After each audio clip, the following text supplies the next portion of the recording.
Today, we have some brief but very exciting Cosmere news that I want to talk about. Now, I am a little bit late covering this, so if you're a Brandon Sanderson fan, I'm sure you have already heard, but Sanderson announced all over social media, Twitter, everywhere, that the Stormlight Archive Book 5 is finished. And we already know the title of this book is Wind and Truth. Now, I am incredibly excited for this book to release later this year. Now, everybody was already surprised with the word count of Rhythm of War, which was 460,000 words. But Wind and Truth is taking that even further. It's clocking in at 491,000 words. That is nearly 500,000 words.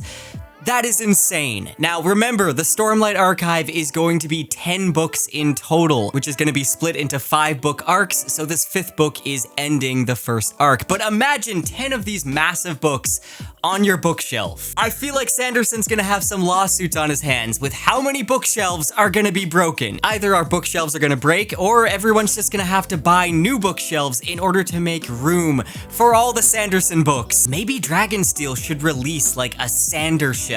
A bookshelf reinforced with like titanium or something. I mean, for context, Les Miserables, which is known as the Brick, is 545.9 thousand words. So Sanderson's getting up there. Now, all in all, Sanderson reported over social media that Stormlight Archive Book 5 took 2 years of full-time writing and 1 year of outlining. And like I said, the story is set to conclude the first major arc of the series as a whole, ending the front half of the Stormlight Archive. So it isn't gonna wrap up everything, but it will have some sort of conclusion. To say this is one of the biggest events and releases in modern fantasy is an understatement. I mean, the Stormlight Archive and the Cosmere as a whole have a lot more momentum behind them due to the year of Sanderson still fresh in the minds of thousands of readers. Honestly, the fact that a massive book like the Stormlight Archive Book 5 was produced in only like 3 years, it is a big sign of like the commitment and the dedication that Sanderson has to the craft and to his fans who have been looking forward to the next installment in the Stormlight Archive. It's also a little bit discouraging for writers who can't even dream about writing that fast. However, I do have to say, even though I think it's very impressive, that word count, and I'm extremely excited for the Stormlight Archive Book 5, it's one of the major releases. It is the major release I am the most hyped for at the moment. But I do have to say that even with Rhythm of War, I wish it was cut down a little bit. I feel like there was areas it felt a little bit bloated and could have used a little extra editing, at least in my opinion. So that is one thing I'm kind of worrying about with Wind and Truth. With that word count, I'm just not sure if the pacing is going to match. I feel like a lot of the time when fantasy writers set out to write a massive fantasy book, it does end up feeling a little bloated. I don't think there's many stories that actually need to be that long. Sanderson can get away with it though because he's an extremely successful fantasy author. And like I said, I love all the Stormlight Archive books. I did have some issues with Rhythm of War, and I'm hoping that I'll have a much better experience with Book 5 than I did with Book 4. The man has a massive fan base behind him that's going to read anything that he puts out, and I'm an example of that. I read all the Cosmere books that get released. I don't think Sanderson is the best fantasy author out there like a lot of fans seem to believe, but I do think that he is incredibly dedicated to his fans, and he's someone who must really enjoy the art of writing, and I feel like he's an author I just respect a lot. So while I am incredibly excited for the release of Wind and Truth, I am just a little hesitant when it comes to that massive word count. I'm hoping it's not going to drag too much, and I'm really hoping we'll get another Stormlight book that's at the same quality as Words of Radiance. That is by far the best Stormlight Archive book. So if you haven't, you might want to mark your calendars for December 6th of 2024 this year, because that is when Wind and Truth is releasing. Now, this date also lines up with Sanderson's Dragonsteel Nexus convention, which I gotta say, I am still so sad that I didn't get tickets for Dragonsteel Nexus. I was looking forward to it all year. I was so excited to finally go to Dragonsteel and be there on the release day for Stormlight Book 5, but I just wasn't quick enough. All of the tickets sold out in like 1 hour, and and I wasn't even aware they were going up for sale that day, and I assumed if they did go up for sale, there'd probably be like a day or two. But no, they sold out like immediately, so I really missed the chance with that one because I was really hoping to go this year. Let me know in the comments if you're gonna be going to Dragonsteel Nexus, because I'm very jealous of you. I may have to steal your tickets. Now, as we speak, Wind and Truth is actually available for pre-order, and as a step up from the last installment, Sanderson has found a way to get 15,000 signed copies made, with 10,000 going to his company, Dragonsteel, for purchase in bundle sets, and the other 5,000 going out into the world across bookstores and distributors in the US and Canada. I will have a link to the pre-order in the description if you're looking for that. In other news, Sanderson has announced the release date of another book.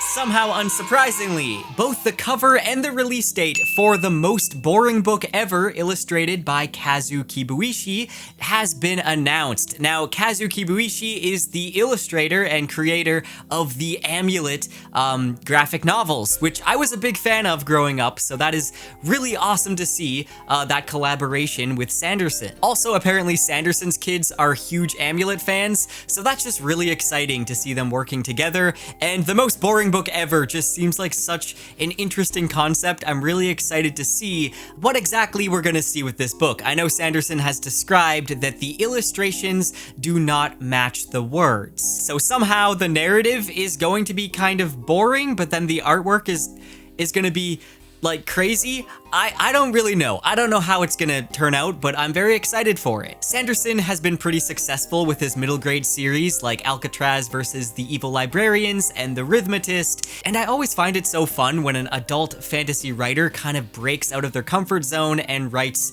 like some middle grade or something like that. And this is a full-on like picture book. It looks like it's gonna be a lot of fun. I really love the cover art on this, how the dragon is peeking through. Now, this book is set to release on September 24th of this year, and it's also up for pre-order on the same site that Wind and Truth is, so I'll leave a link to both of those in the description. If you are a fan of tabletop RPGs and you're a Stormlight Archive fan, then you have probably been eagerly awaiting the partnership between Brotherwise Games and Brandon Sanderson, that being the upcoming Stormlight Archive tabletop RPG. This week, Brotherwise Games announced that the Kickstarter campaign for the Stormlight Archive tabletop RPG will launch on August 6th, just after Gen Con, and the Kickstarter is likely going to be one of the biggest tabletop RPG projects of the year. They also revealed a brief trailer for the game, which features original artwork for the Stormlight Archive, including characters like Kaladin, Shallan, and Adolin. So if you are interested in that, there is the Kickstarter page up where you can be notified for when it goes live. Now, if you backed the campaign for the Words of Radiance Leatherbound, Sanderson also showed off in his recent weekly update video some of the products or rewards that are going to be sent out really soon. Now, these include banners of each Knight Radiant Order that look awesome. I mean, they're big enough to like hang on your wall or your door. There's also some Knights Radiant charm sets, which have a 3-piece design per Radiant Order. And again, just like with the Way of Kings Leatherbound, we also get these really cool coasters. I love the designs on the coasters. They're just so much fun. And there's also some Stormlight decals or decals, stickers, whatever you want to call them, which is a great way to show off your pride as a Knights Radiant. Sanderson also gave the reminder that some of us haven't filled out our Knights Radiant order, and they won't be able to send out the rewards if we don't do that soon. I am one of those people. I haven't filled out which order I am. I don't even know which order I am. For the Way of Kings Leatherbound, I chose Windrunner, but I don't know. I kind of want to go with something different this time. I just don't know what. But I did appreciate the reminder because I almost forgot, so I need to fill that out very soon. Anyways, that's all I have for this video. Make sure to subscribe if you're looking for more Cosmere content. Go check out my Cosmere Classified deep dive lore video if you haven't watched that yet. I made a full deep dive on the shattering of Adonalsium, basically the origin story of the Cosmere. I put so much work into that video, and I do plan on making more of those very soon. Let me know what you think of this news. Are you excited for Wind and Truth? Are you going to be pre-ordering it? Let me know in the comments. And yeah, I'll see you guys soon. Huge thank you to all my patrons, and a special shout out to my most recent high-tier patron, Elizabeth Price. Thank you so much for joining the Patreon. The support means so much to me, and it really goes a long way to helping out the channel.